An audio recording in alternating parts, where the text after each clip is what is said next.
of Idol Kids Philippines? It's a big honor po kasi po ito po yung first Idol Kids Philippines dito sa Pilipinas, and actually the Idol Kids franchise, there's only 9 in the whole world, so it's a big achievement for me to be part of this.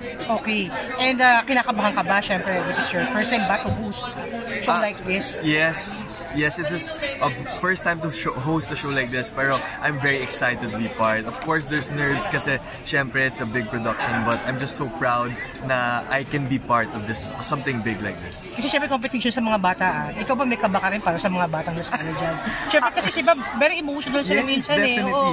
Very emotional sila, and ako, my role talaga in this show is to make the kids feel at home. Talagang para ilabas ang kaba nila at ilabas talaga ang galing nila. Yun ang role ko dito, and excited na ako makita niyo lahat kasi sobrang gagaling ng mga bata, at hindi lang magaling pero mababait pa, nakakatawa, talented, and nakakaiyak pa talaga yung mga story nila.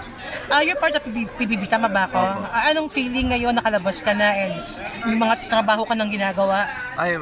I think honestly PBB has changed my life talaga for the better. I always say that, and syempre it's always a big blessing dito sa industriyang ito na may trabaho, and so I'm very grateful and humbled by all of these opportunities given to me. Sa palagay mo, sino mapasok sa Big Four? Sa akin? Sa nakikita mo? Mili po. And Shukla. Di ba wala na? Pumasok ba sila ulit? Mili and Shukla po, kakapasok lang namin. Kapatid ka ni Kuya Mikael mo, right, di ba? Ano yung advice niya sa'yo now you enter the business? Ang number 1 is mahalin ang press. Sila ang kaibigan mo. Totoo yan. And of course, walang iba kung hindi magtrabaho na maigi, do your best in everything, and hindi po talaga mawawala na maging mabait sa lahat. Okay na kailangan. Ano na lang, what's this? Meron na silang baby, di ba? Ang gano'n ka excited for them kasi syempre bilang tito ka na ngayon. Hindi nga lang tito, ninong na nga sa iba So, grabe, sobrang saya talaga. Mahilig po talaga ako sa mga bata kasi growing up, madami akong mga pinsan na mas matanda sa akin, may mga anak sila. So, palagi ako masaya kapag may kasama mga bata, and that's why I think Idol Kids Philippines has been such a, dream come true din kasi masaya pag kasama mga bata. Yung kuya mo kasi is also a good actor and a good host, no? Is there a pressure on your part na pwede magkaroon ng comparison ng ibang tao sa kanila?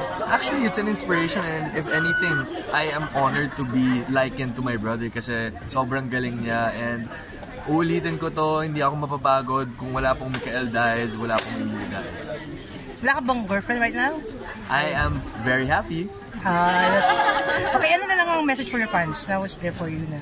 Ang ganda nila. I love you so much. Talagang hindi sila nagsasawa sa akin. And ako, hindi talaga ako magsasawa sa inyo.